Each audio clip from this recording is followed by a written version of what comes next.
Hey, what's up my fellow organs, parasites, and unidentifiable liquids? I'm Chymus, here to digest media and churn out analysis. Opal is something I genuinely love and holds a special place in my heart of nostalgia and comfort. I would disregard what I just said, though, because I find anything even slightly analog comforting. This is not a comforting short. And speaking of, before we even get into anything having to do with the short, here is a long list of content warnings. Quite a lot, isn't it? If you're as tough of a cookie as I think you are, and as you look, I'm glad you stayed. Here are some time-stamped segments, just in case you've already watched this short and aren't really interested in, like, a summary or anything. Here you go right here. That should do the trick. If you haven't watched it, go do it. Like, actually go do it now. Or I'm going to hit you over the head with the spoiler stick. Boink. I hope that has convinced you to go watch Jack Stauber's Opal. If not, get bonked, loser. That was so stupid. Let's get straight into the summary. Thank you so much for watching. I really appreciate it.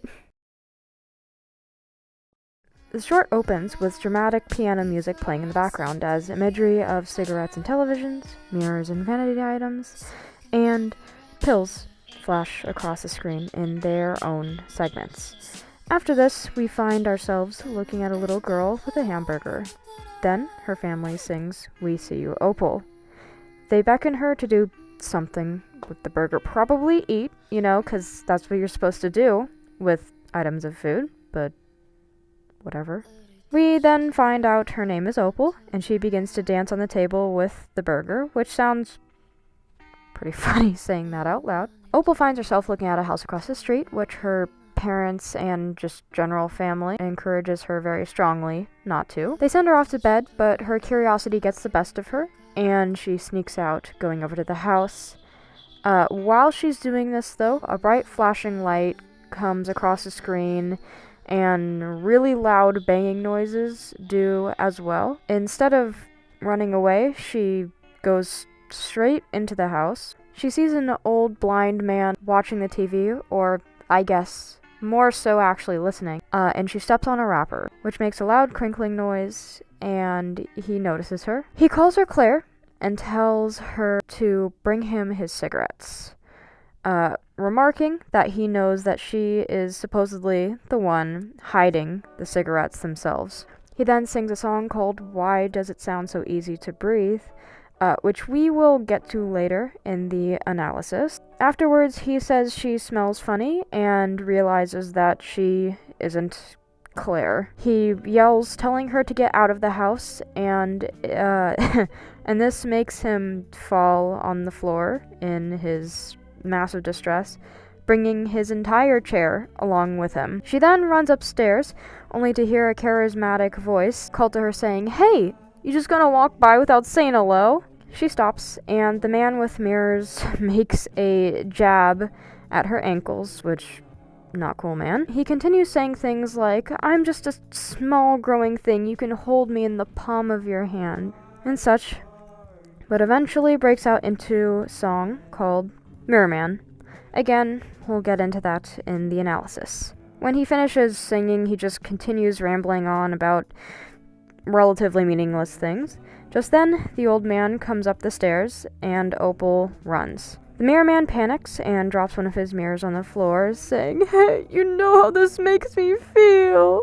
Now we get onto, in my opinion, the most disturbing segment. Opal closes the door and walks halfway across the room when a woman grabs her ankle, pulling her down, saying, "Who's that? Claire?" in a rather lethargic voice. She tells Opal about the wrongdoings of everyone around her and how they never repent how she wants them to, but she forgives them. She calls it a virtuous cycle, which is a diabolical misuse of the term. She then sings, Mama Needs a Little Girl, which that song is seriously the most disturbing song in the entire short, in my opinion. It's pretty unfiltered. After this, she tells Opal, "You're just as powerless as I am," and raises her hand to supposedly strike Opal. Opal runs up the stairs and closes the door, barring the door with a chair. She goes to the window in the attic, in which we find a large billboard with a family in the beginning around a healthy-looking little girl with print reading Opal's Burgers. This is where we learn that Opal is Claire. Cue all of the actual, monsters who did this to her, wailing and pounding on the door pathetically. Opal is her grandfather's eyes, her father's face, and her mother's pills. Opal screams and puts her head down. She's back in her fantasy world. As they did in the beginning, they sing, "We See You, Opal." We zoom out of her head and past the monsters, and that is how the short ends.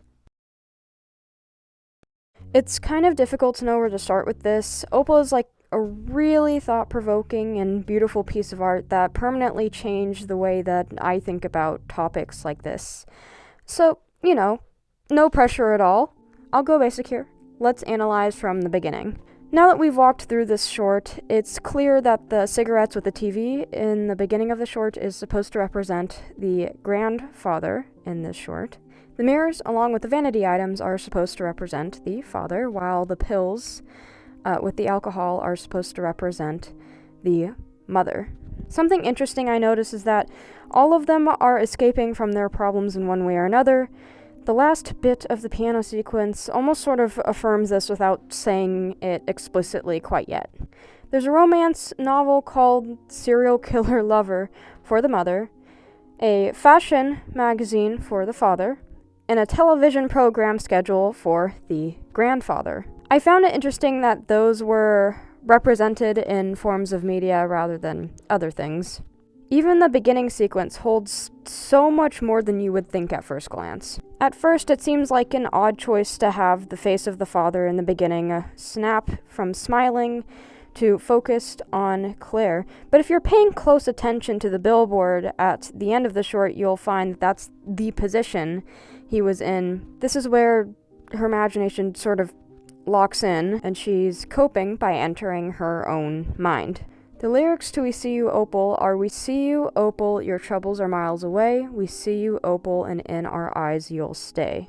It's odd that they say "I see you" rather than "I love you." If you think about it though, not really.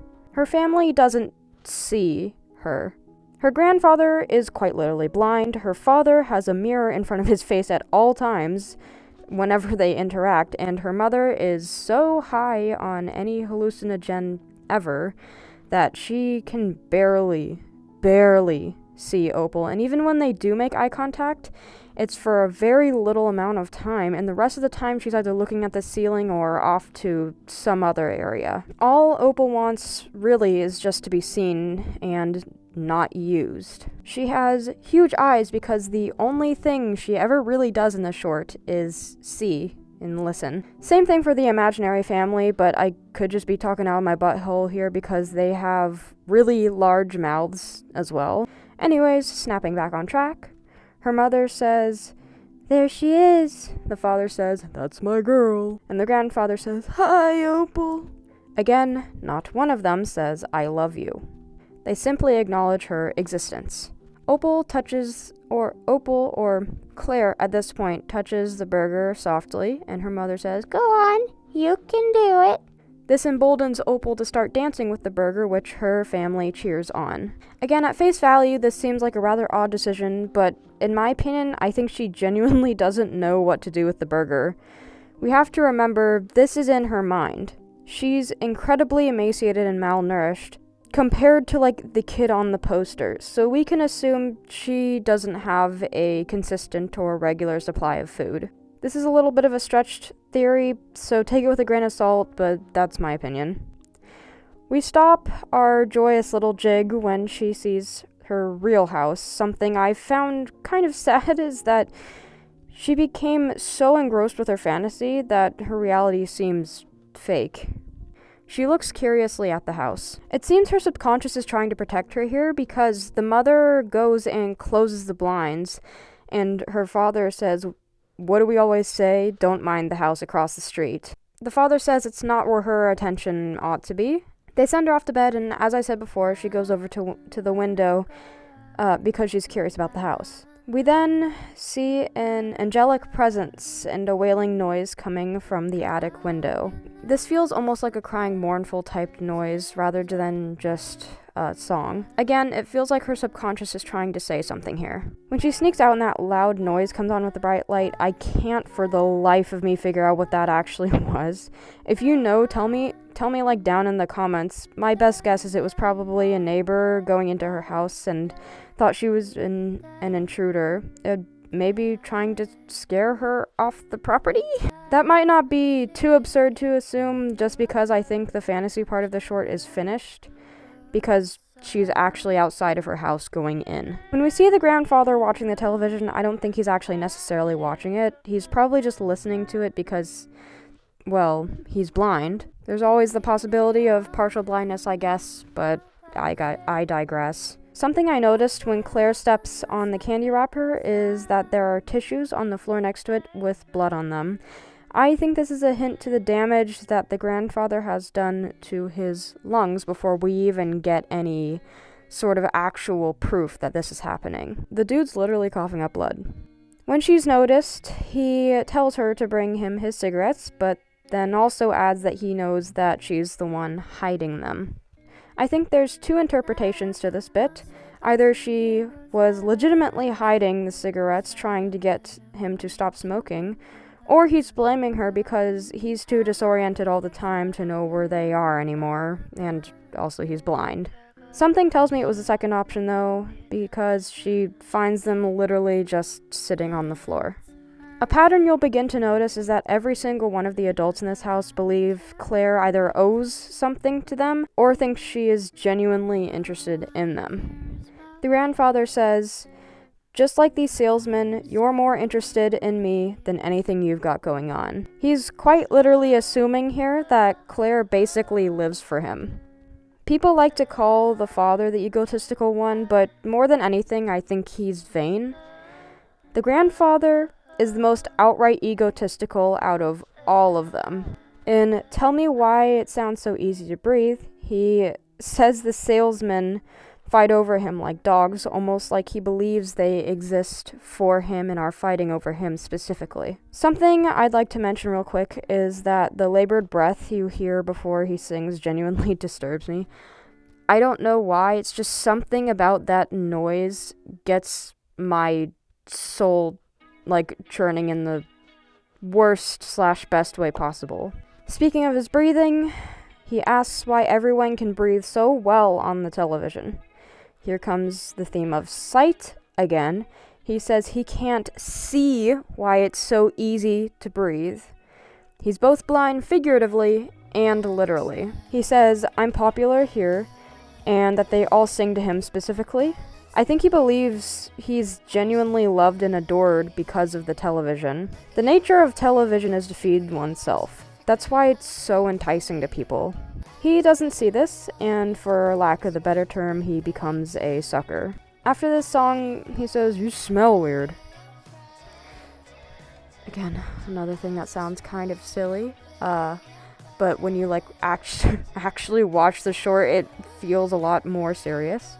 He asks why she isn't saying anything, and he panics, saying that she's not Claire, and screaming for him to get out of this house. I think he's genuinely so delusional he can't tell if it's Claire or not.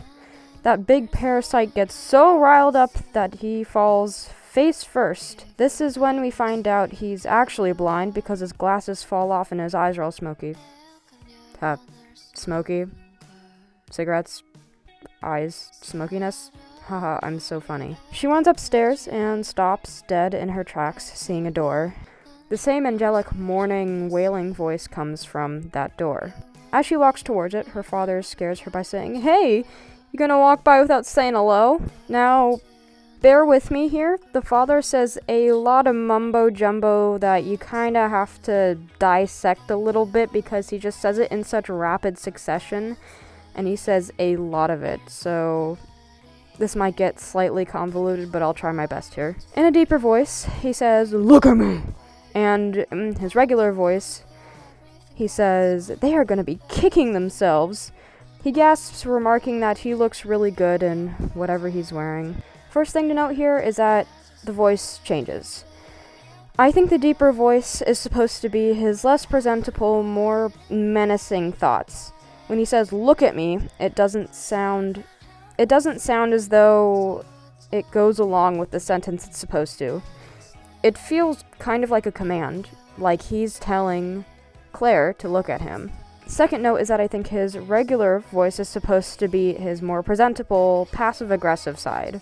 His thoughts are all over the place, as though he's been in the bathroom for far too long and just has forgotten how to interact with actual human beings.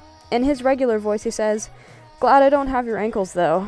Nothing against them. Sorry, just never mind. Sorry, my brain."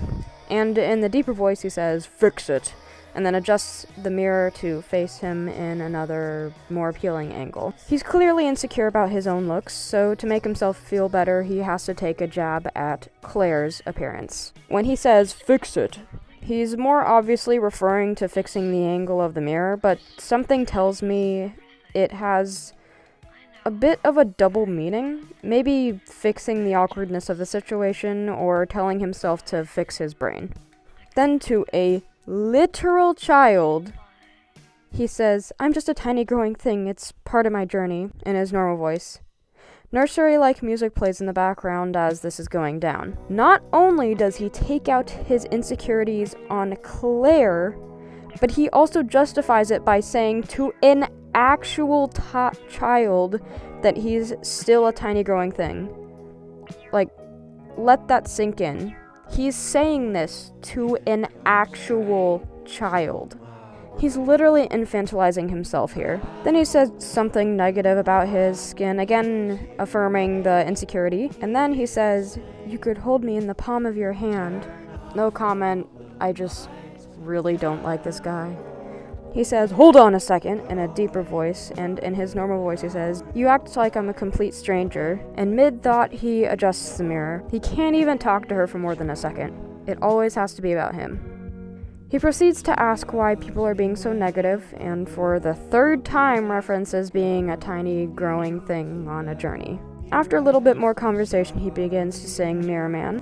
Essentially, the whole song is about how he got turned down for his looks and now he lives his nightmare. He feels the need to fix himself because of this, and believes he's crafting the world's next new savior. Similarly to the grandfather, he believes he's much more important than he actually is in reality. Even though his is more vanity-based than the grandfather's, it is at its very core the same.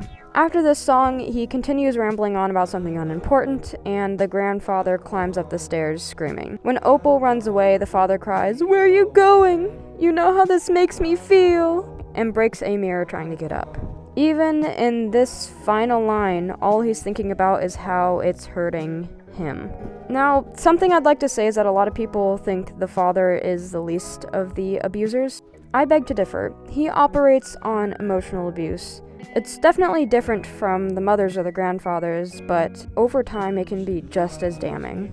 When Opal runs into the next room in order to get away from those terrible troglodytes, she gets drugged down by the leg, bringing us eye to eye with the worst of all of them, the mother.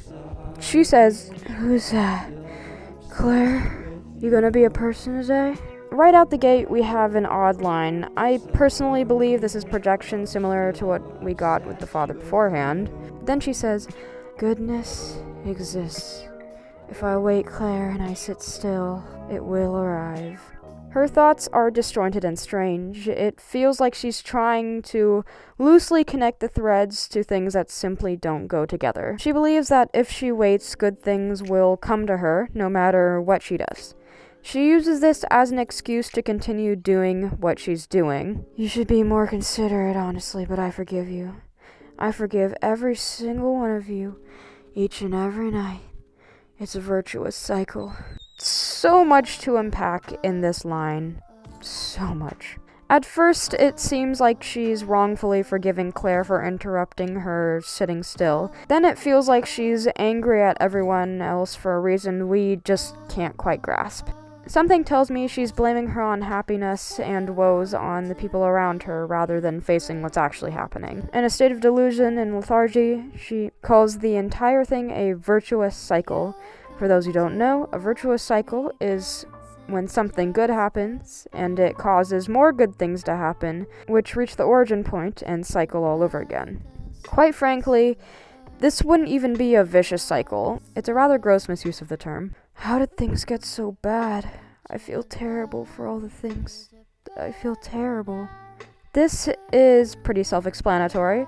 She sounds like she's about to say, I feel terrible for all the things I've done, but decides against it.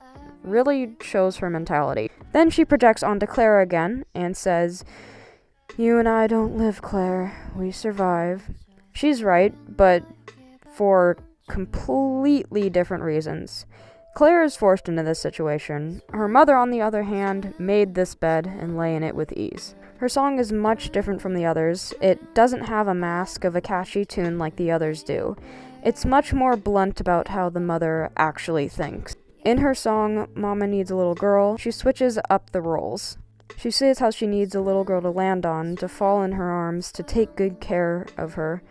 In the sequence, we get a hint as to how the father gets his face messed up. I kind of like to think it was a blunder, but I digress. After the song, she says, our adversaries are in denial. They don't know the wrong they do. It almost sounds like she's making up adversaries in order to maintain the victim mentality. As far as I can tell, she's left alone for the most part. She tells Claire, you're just like me, Claire. You're just as powerless as I am. See? She reaches out to Claire, and the implication here is that she was going to strike her. The last line really sums up the mother as a character. She believes herself to be powerless in a situation which is entirely her own. Not only that, but she decides to put that onto Claire, except Claire really is powerless. The mother thinks she's everything Claire is, simply a creature born into unfortunate circumstances trying to cope. In reality, she's an abusive woman stuck in her ways who refuses to change. The reason why I personally think she's the worst out of all the abusers is because she's a disgusting cocktail of the grandfather and the father. She's emotionally and physically abusive and believes herself to be the victim through all of it. Claire runs up the stairs, breaking free of her mother's grasp, and bars the door with a chair. She looks around the room as though she's never seen anything in it before, and walks over to the window. When we finally see the billboard, you can see the father's face is the same as it was at the beginning of the short before it snapped onto Claire. Something I found very interesting is that you can tell that the way Claire is designed is not purely for aesthetic purposes, but to convey the fact that she is incredibly malnourished. The kid on the billboard has a healthy, full face. It's strange to me that when the adults are banging on the door, wailing, they pay no attention to each other. It's almost like the story's explicit way of saying Claire doesn't belong here. You can tell the exact moment when Claire finally realizes who she is. She's her grandpa's eyes. She does everything for him that requires sight, including giving him his cigarettes. She is her father's mirror, or in other words, she satiates his need for validation because she won't talk back to him. I'll try to find the frame, but if you pay attention, you can actually see the father's true messed up face from whatever accident happened because of the mother. She's her mother's pills, or in simpler terms, her coping mechanism. We now know why she screams. This is a deep, dark realization that her reality is more fantasy than her actual fantasy is. When Claire retreats back into her mind, her subconscious shields her once again by way of the mother closing the blinds. Just as every one of those adults did, she copes. We learn from example, and she is no exception. We see you, Opal, your troubles are miles away. We see you, Opal, and in our eyes you'll stay. We get a haunting zoom out of her head, out into the hallway, and past the house. The short ends with a black screen, and made by Jack Stauber in off-white print. Something I really appreciated, actually, was the fact that the short didn't give us a happy ending. I don't think it would have hit as hard if it did. A lot of people call this piece Jack Stauber's magnum opus, and I would have to agree. It's incredibly masterfully made. This video essay came from somewhere deep in my heart. I found this short years ago, and it completely altered the way I looked at child abuse. Those things are simply once-in-a-lifetime experiences, and I can't thank Jack enough for this masterpiece. I hope you enjoyed the first video of Kime. Remember, in my eyes you'll stay. See ya.